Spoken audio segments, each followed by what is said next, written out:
tribute band is to reproduce, to recreate that same band back in the day. Tribute bands are basically people acting out music that we've lived through. So they're famous bands of classic rock, even current music, and someone either looks like them, they sound like them, and people are fascinated. Like I'm in a Journey tribute band. I like Journey a lot. So being in a Journey tribute band allows me to study Journey music and play it. They're expecting you to sound like the record, and of course the record is perfect. And there's a lot of studio work, you know. Sometimes, say the guitar player will play a part, and then they'll what's called an overdub, and they'll play another part. So the record has the guitar player playing two parts, or the keyboard player, and there's only one person on the stage, so that can be very challenging. As a cover band, you're usually background music. You're just there to entertain the people or the club or whatever the deal is. But in a tribute band, you're doing a focused concert. I want people to be able to close their eyes and think that they're going back in time and they're witnessing what it was that was a Journey concert or a tribute to a particular band.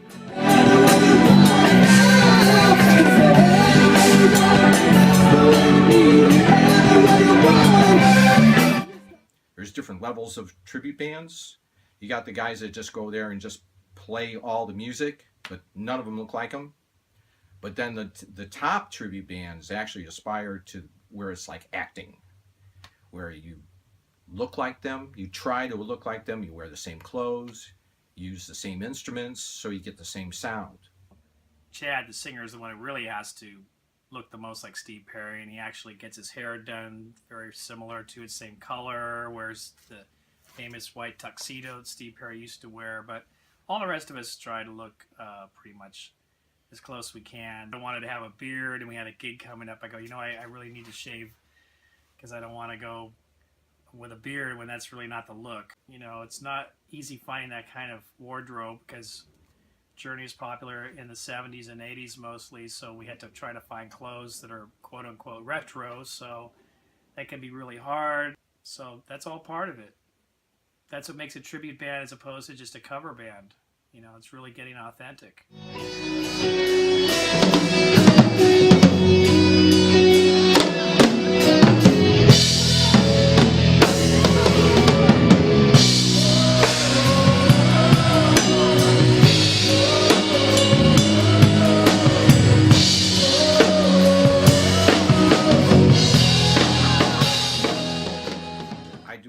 Practicing at home. Usually for a performance, I usually start maybe 3-4 days ahead. Usually I'll try to make a, once we get the set list from the leader, I'll make a set list audio-wise, and then I'll just listen to the material like a couple weeks beforehand. And then sometimes I'll sit down and just work on like the drum fills or maybe just intros and stuff like that, because I know this stuff pretty well. I just got to refresh musically what's going on, and also muscle memory, because it's drumming, you know, so it takes a lot of muscle stuff, memory with your brains. And then as far as warm-ups, I always have sticks in my hands when I'm at a gig.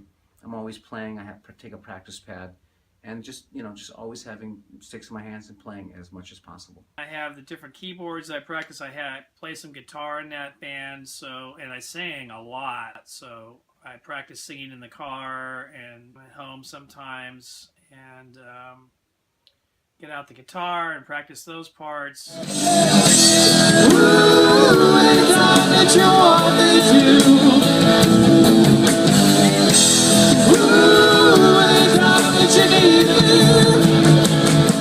we actually have rehearsals.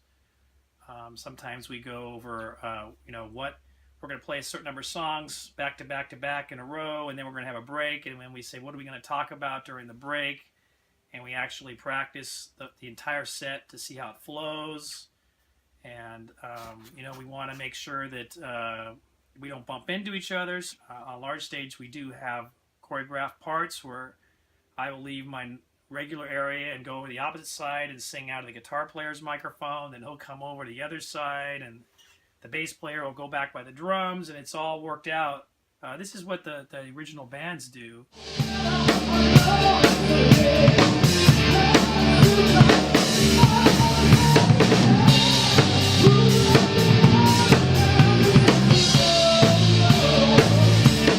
The ideal thing is getting a booking agent where there's actually a guy that's got the contacts. All he has to do is pick up a phone, say, hey, I got this band, what dates you got, blah, blah, blah, boom, done. All right, so I was thinking that we probably need to make a video. So you think we should do the studio thing? We've been talking about it. Well, I don't know. Best thing to do, I think, would be probably record the song, get a good mix of the finished product, and then maybe we could do a pantomime. I mean, that's basically what they do. I mean, you'll never get a perfect live sound if you try to cut a live. Usually you do the old-fashioned emails, and you check out their websites, and but a new thing that's come into play is called Concert Share, and that is a mini convention sort of. This is mainly for the gigs at the concerts in the park, which are put on by usually parks and recreation departments and cities, and all the bands get a booth. And so we had a booth, and we had a poster, and we had video. We had computers playing videos, and we had a large TV screen, and we provided headphones, because you could imagine you can't have speakers going, or else there'd be 500 things going at once. So we had people that could put on the headphones and listen to us, and we had business cards, and we had flyers, and we had brochures, and the different Parks and Rec people would come up and talk to us. And so I thought that was a really good idea, and I'm hopeful we're going to get a lot of work out of that. And then we do the gig, and then we drive to Temecula. Yeah, between 1 and 2 we loaded them. And we had to be at this, what's it called again? The Boiler Room. Boiler Room. Yeah. And we're the opening act, or we're on first. Really? Yeah. Who's headline? White Snake Band. What? Yeah. Are you kidding? No, I'm not. And the reason why is apparently the White Snake, they're coming from far away, and they can't get in early enough, so they're coming in late. Wow. Yeah. I mean, I love Whitesnake personally, but I we're know. going to kill him. I know that. But wow. So the worst thing for equipment is probably the drummer and the keyboard player. Where it's like I have everything as compact as possible. It's not too bad. I drive a Prius, and so I can actually get everything I need. Even when I play the gigs where I play guitar, keyboards, mandolin, and harmonic, I could still get everything into my Prius. So that's really nice, because it's not much fun when you have hundreds and hundreds of pounds of gear.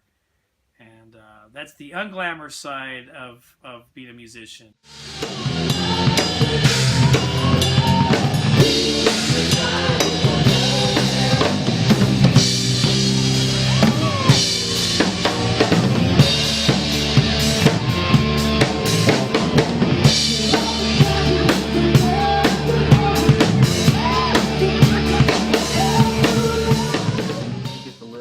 Rock starism of the band that you're doing the tribute to.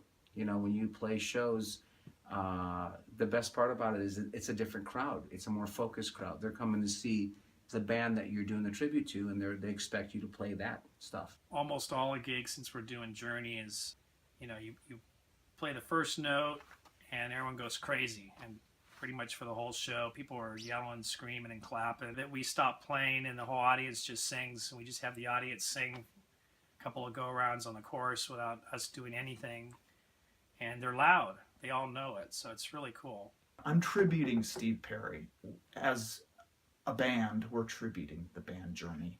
And so they didn't only do ballads. They were a rock and roll band too, that really could bring a lot of energy and excitement. And so I love the energy, the rock and roll aspect of the band. When people hear us, they go, wow, that's what it must have been like to see a real Journey show.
Hey,